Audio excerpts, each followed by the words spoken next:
గురుర్ బ్రహ్మ గురుర్ విష్ణు గురు దేవో మహేశ్వర గురు సాక్షాత్ పరబ్రహ్మ తత్మై శ్రీ గురువే నమః.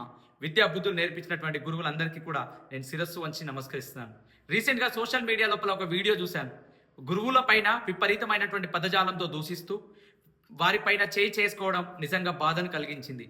ఈ రోజు తల్లిదండ్రులందరికీ నాకు యొక్క విజ్ఞప్తి ఏంటంటే, పిల్లలకు విలువలు అనేటువంటిది మనం నేర్పిద్దాం. విలువలతో కూడినటువంటి విద్యని వాళ్ళు కనుక నేర్చుకుంటే ఈరోజు అద్భుతమైనటువంటి సమాజం లోపల బతకగలుగుతారు. ఒకప్పుడు టీచర్ అనంటే వారికి 2 చేతులు జోడించి నమస్కరించే వాళ్ళం. వారి యొక్క పాదాలకి వందనం చేసి నిజంగా ఆ గౌరవం పొందేవాళ్ళు. కానీ ఈరోజు టీచర్లు పిల్లల చేతి లోపల దెబ్బలు తింటూ ఉన్నారు, అవమాన పాలవుతూ ఉన్నారు.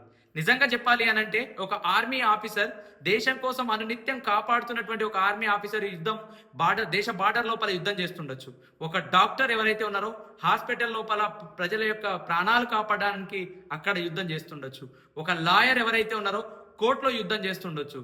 కానీ ఒక ఫార్మర్ ఎవరైతే ఉన్నారో ఒక పొలం లోపల యుద్ధం చేస్తుండొచ్చు. కానీ అన్ని ప్రొఫెషన్కి తయారు చేసినటువంటి గురువు మాత్రం ఇక్కడ అవమాన పాలవుతున్నారు. అందుకోసం మనం అందరం కూడా గమనిద్దాం. తల్లిదండ్రులందరూ కూడా వారి యొక్క పిల్లలను ఒక దిశని చూపించేటువంటి ఒక విలువలను నేర్పిద్దాం. విలువలు ఉన్నటువంటి సమాజం లోపల మనం అందరం బ్రతుకుదాం అని చెప్పేసి ఆకాంక్షిస్తూ, ఇలాంటి గురువుల పైన చేయి చేసుకోవడం పోయి గురువులను గౌరవించే సంస్కారం రావాలని చెప్పేసి ఆకాంక్షిస్తూ, జై హింద్, జై భారత్, ఓం ఆంజనేయాయ నమః.